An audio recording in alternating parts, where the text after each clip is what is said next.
आज हम हिंदी साहित्य के एक बहुत ही खास उपन्यास पर बात कर रहे हैं, गुनाहों का देवता, धर्मवीर भारती का लिखा हुआ।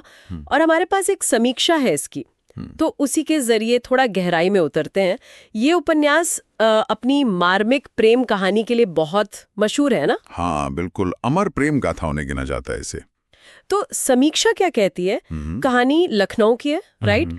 चंदर नाम का एक छात्र है और उसके प्रोफेसर की बेटी सुधा, इनके बीच का वो एक अधूरा सा रिश्ता। हाँ, और समीक्षा ये पॉइंट शुरू में उठाती है कि भाई ये कोई टिपिकल लव स्टोरी नहीं है। अच्छा। हाँ, मतलब इसमें त्याग है, सम्मान है, सामाजिक दायरे हैं और बहुत सारा अंदरूनी कॉन्फ्लिक्ट।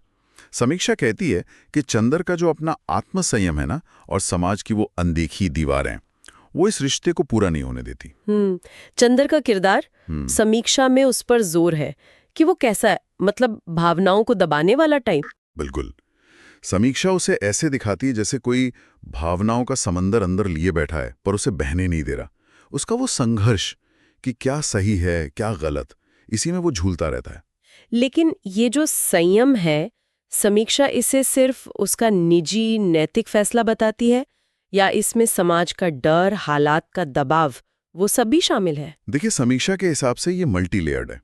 मतलब हाँ, एक नैतिक आदर्शवाद तो है उसमें, पर समीक्षा ये भी इशारा करती है कि वो अपने प्रोफेसर के प्रति, मतलब सुधा के पिता के प्रति एक सम्मान रखता है, और समाज का कहेगा इसका बोझ भी है। तो उसका संयम सिर्फ उसका अपना फैसला नहीं है, वो हालात की वजह से भी है। समीक्षा यही दिखाती है। ओके।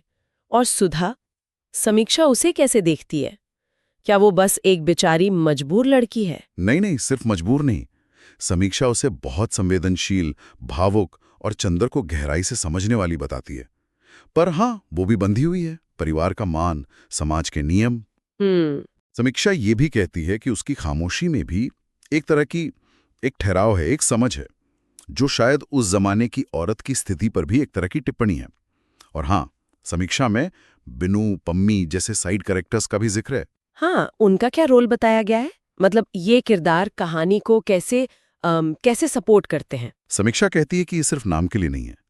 ये चंदर और सुधा की लाइफ के अलग अलग पहलू दिखाते हैं, अलग अलग सामाजिक दबाव दिखाते हैं। जैसे? कोई उदाहरण है समीक्षा में? हाँ, जैसे समीक्षा के मुताबिक बिनू का किरदार शायद समाज के उस प्रैक्टिकल रूप को दिखाता है जो भावनाओं से ज्यादा दुनियादारी को देखता है, और पम्मी वो शायद एक अलग तरह की मॉडर्निटी, थोड़ी आजादी दिखाती है, जो सुधा की बंधी हुई जिंदगी से बिल्कुल उलट है।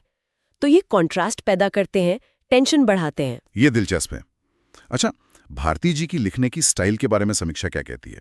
भाषा, संवाद वगैरह। हाँ, उस पे तो समीक्षा में काफी तारीफ है। भारती जी की भाषा की जो संवेदनशीलता है, जो गहराई है। समीक्षा बताती है कि कैसे उनके डायलॉग्स किरदारों के वो जज्बात भी सामने ले आते हैं जो वो कह नहीं पाते। और ये सिर्फ इमोशनल नहीं है। अच्छा। समीक्षा जोर देती है कि ये डायलॉग्स उस वक्त के समाज, मिडिल क्लास की सोच, नैतिक दुविधाएं सब दिखाते हैं। ये सिर्फ बातें नहीं है, किरदारों के अंदर जो चल रहा है उसका आईना है। समीक्षा का यही मानना है। तो मतलब समीक्षा के अनुसार ये किताब सिर्फ एक दुख भरी प्रेम कहानी नहीं है, इसका कैनवस बड़ा है। बिल्कुल, समीक्षा इसे सिर्फ लव स्टोरी नहीं मानती। इसे वो जीवन, नैतिकता, सामाजिक बंधन, इंसानी जज्बात, इन सब का एक गहरा एक्सप्लोरेशन मानती है।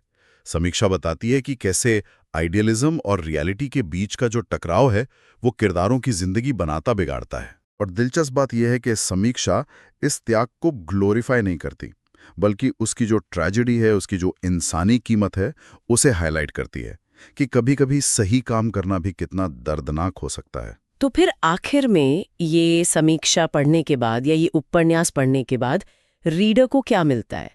ये किसके लिए जरूरी बताई गई है? समीक्षा कहती है कि उन सबके लिए जरूरी है जो रिश्तों की कॉम्प्लेक्सिटी समझना चाहते हैं, प्रेम के अलग अलग रूप देखना चाहते हैं, सामाजिक दबावों का मन पर क्या असर होता है ये जानना चाहते हैं। मतलब सिर्फ लिटरेचर स्टूडेंट्स के लिए नहीं? नहीं, बिल्कुल नहीं। हर उस इंसान के लिए जो भावनाओं की गहराई और भाषा की खूबसूरती महसूस करना चाहता है। समीक्षा इसे एक ऐसा क्लासिक मानती है जो आज भी उतना ही रेलेवेंट है। और क्या कोई सवाल, कोई ऐसा विचार है जो समीक्षा आखिर में छोड़ती है सोचने के लिए? हाँ, एक बहुत जरूरी सवाल उठाती है समीक्षा। वो पाठक से पूछती है, क्या प्रेम की पवित्रता उसके अधूरेपन में ही होती है, जैसे चंदर और सुधा के रिश्ते में हमें दिखता है, या ये बस हालात और हिचकिचाहट का एक दुखद नतीजा है? गहरा सवाल है। बिल्कुल।